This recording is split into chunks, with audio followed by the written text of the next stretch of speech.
In today's video, I am going to show you how you can use adaptive cards as a more elegant approach for data collection when you're building agents in Copilot Studio. This is going to make your experience of creating new records in a table in Business Central a lot better than doing it the plain old way. Let's go.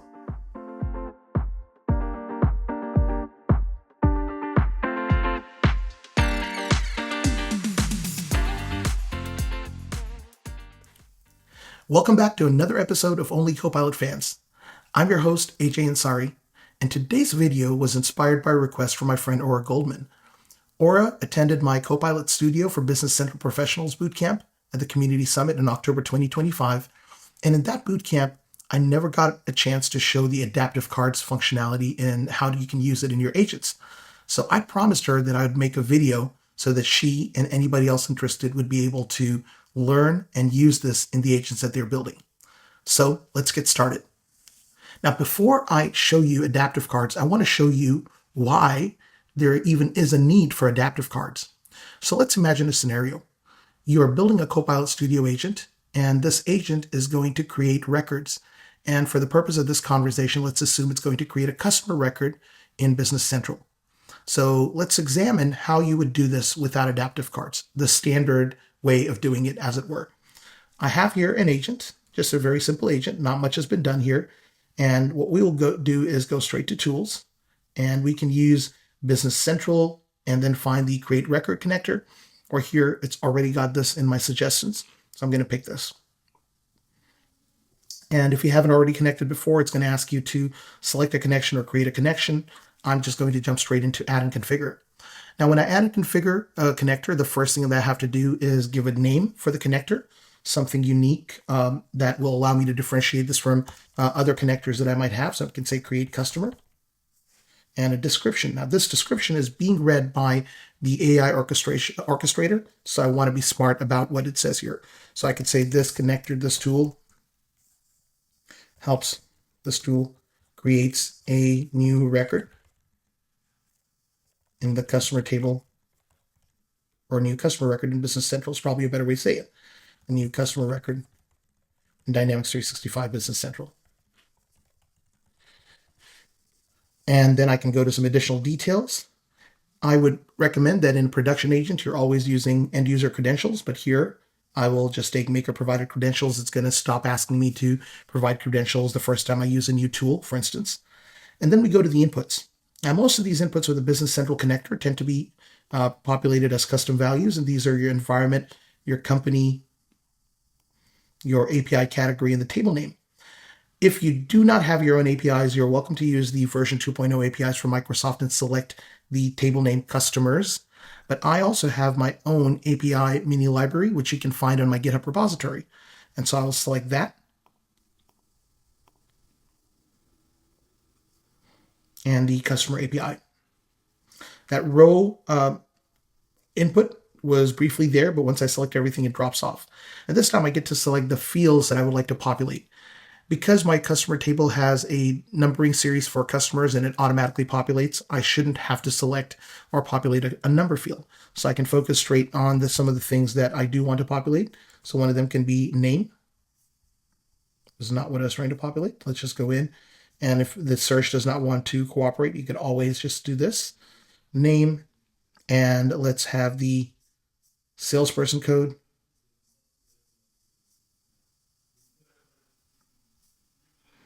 Let's add a credit limit and local currency.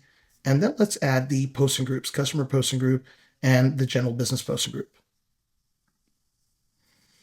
Now, these listed over here and the connector saved, I should now be able to query my agent or prompt my agent to create a new customer record, and you will see one of two behaviors happen.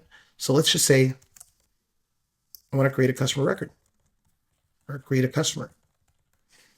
Now, it'll either ask me for all the fields that I need populated at once, or it'll ask me these one by one. So what is the name of the customer you'd like to create? And I could say,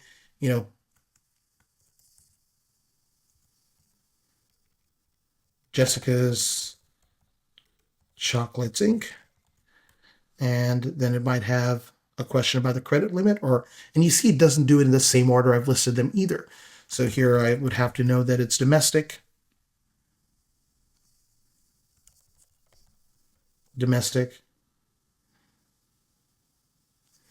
a salesperson, let's go with JO, and it should now ask me for a credit limit, and that could be $75,000.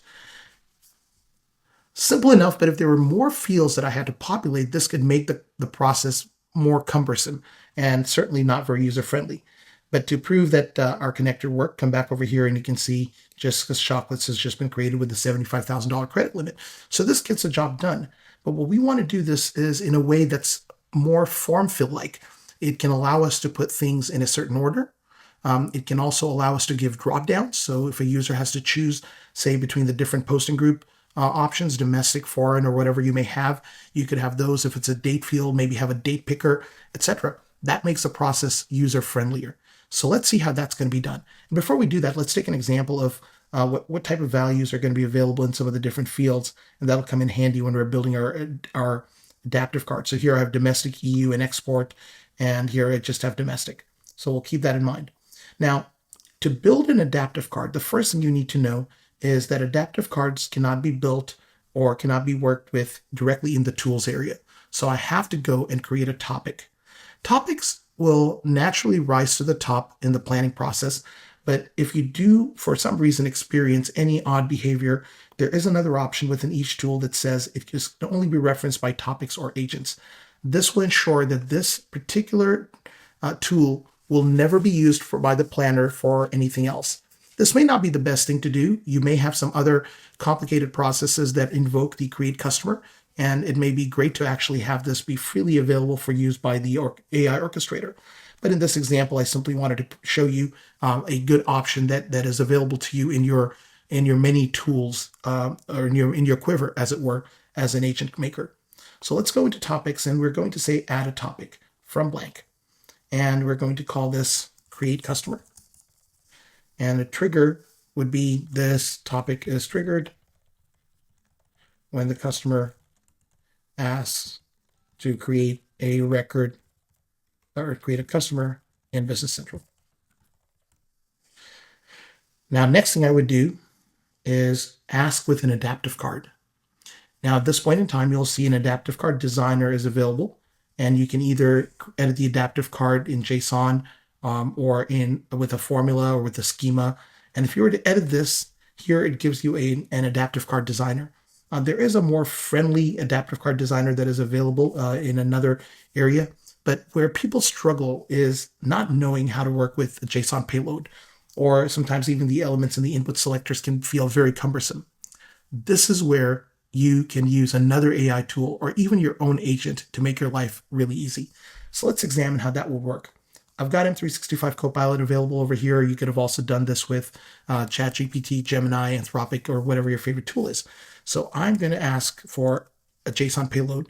It's going to say I'm creating an adaptive card. You have to remember that it can only be version 1.5 or older, so we're going to take version 1.5. Adaptive card view 1.5 for my Copilot Studio agent to create a new customer record in Business Central. Add a title or heading in bold.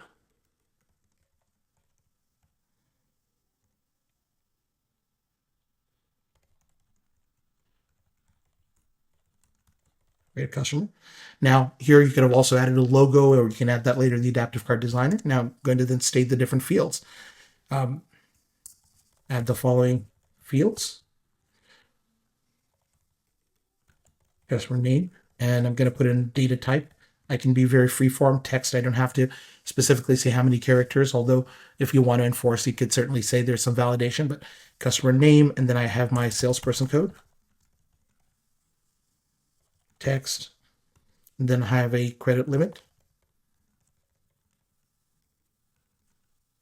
Say something like credit limit dollars, and this could be decimal. And I then have my general business posting group. Drop down with following options. domestic, EU, export. Now, I do not have a way to easily map them to the options available inside of Business Central. So this is where I might need to do a little bit of a manual thing over here like I've done. And you can always extend this if a new option becomes available. And I can also say customer posting group.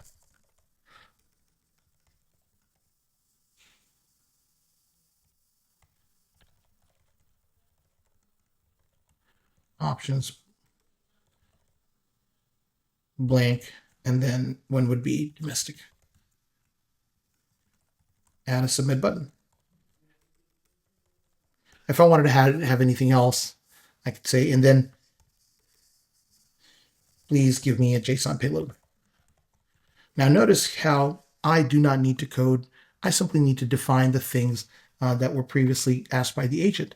So I know those were the 4 or 5 things. Let's go ahead and go back into my Copilot and send the prompt in.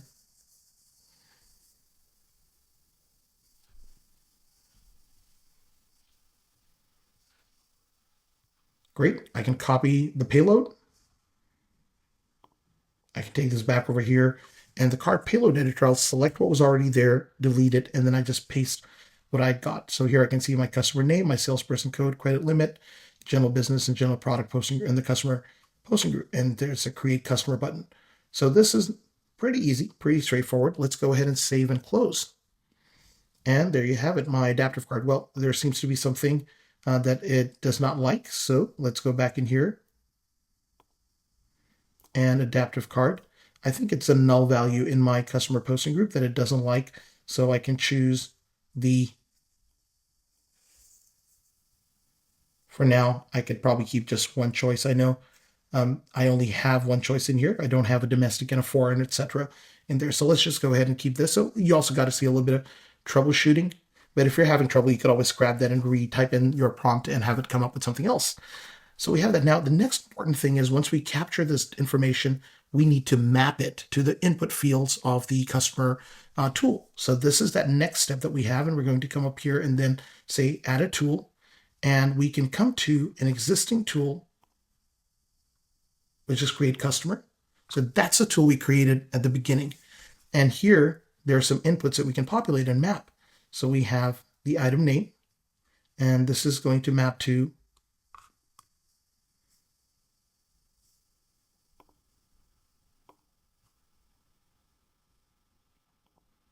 let's come back here. Let's for a second save this. Whenever you have if you have some trouble, you can always save this and we can start afresh. So here's what I'm going to do. I will take control of the situation and I'm going to make a brand new tool that lives right within this topic. And that's pretty easy to do as well. So I could come to add a tool, and here I would go to connector and I would go to Business Central, and it should show me my create record option. And then it would build that tool right into this particular topic and only for the use of this particular topic. And let's go to create and submit. This makes this process definitely more seamless, and I should not get that error anymore. So let's come down here and properties and inputs. So this is where I can select my company, environment, etc. So Cronus USA, I would select my API, library or category, I'd select my customer API. And then I would select the fields that I need to map things to. So this is going to be my customer name. The salesperson general business posting group is going to be my general business posting group. The customer posting group will populate to the customer posting group. Salesperson code populates to this or maps to the salesperson code, and that should leave me my credit limit, which should be my last one. So I now have the things that I require.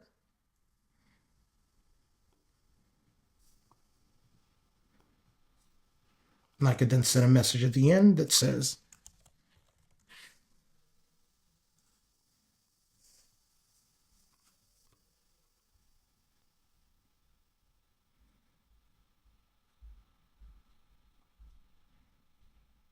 now this is an interesting one in that there is an output that is generated from the create record. So if I don't know the customer number, but I want to show the customer number, I could type that in as well, customer number, and then I could also show the name as created in BC has been created in Business Central. And we can save this and we can enter a topic here. So let's examine what happens when I go to this new approach of creating a customer.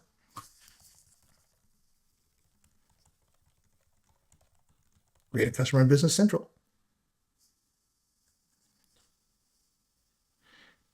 So there are two more actions and topics that have an exact same name. Let's go to this particular one. I should probably just even delete it at this point. I don't need it. And let's refresh this and we should be hunky-dory. One of the things that I forgot to do as I was thinking out loud here is credentials. I don't want my flow to be interrupted by a pop-up for credentials. So just to make things streamlined, let's go ahead while we're at it and make Maker provided credentials. Again, as a matter of practicality, I'm doing that here, or as a matter of streamlining the process. But in a real world scenario, I encourage you to use end user credentials at all times. And let's go to and say create a new customer.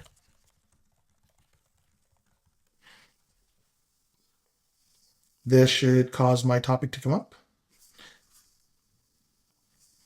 And we can have Bob's Donuts, salesperson code JO. And here you can see I've got a little drop down type of thing. And certainly I don't want to be clicking the up and down arrow multiple times. And from a drop down, I can select domestic. And here I only have domestic and we create a customer. This will quickly create the customer in Business Central.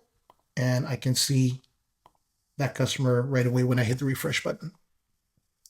So two approaches, both of them are going to be working ways of doing it, but the latter approach makes that process much better and more elegant for the user. In some cases, like when you're using the Office 365 Outlook calendar management, it not only is a nice way of doing it, it becomes the only way of doing it at times because there are some conversions that you have to do. Copilot Studio, or more specifically, the Office 365 Outlook connector only has date time as one type of data type that it accepts. But when the user enters for a meeting invite, they might want to select a separate field for date and a separate field for time. And you have to concatenate those. And some of those concatenation type of PowerFX commands don't work in Copilot Studio, but they work in Power Automate. So you may find you have to use an adaptive card followed by a flow that helps you do some of those data type conversions and then get them out. If you just try to have the user type in the date and time for the event, you'll find that it goes a little haywire. So let me know your thoughts. Feel free to put your questions and your thoughts in the comments below. And if you haven't already done so, please hit the like button for this video and hit the subscribe button for our channel. And come back for more how-tos on OnlyCopilotFans. Take care and have a wonderful day.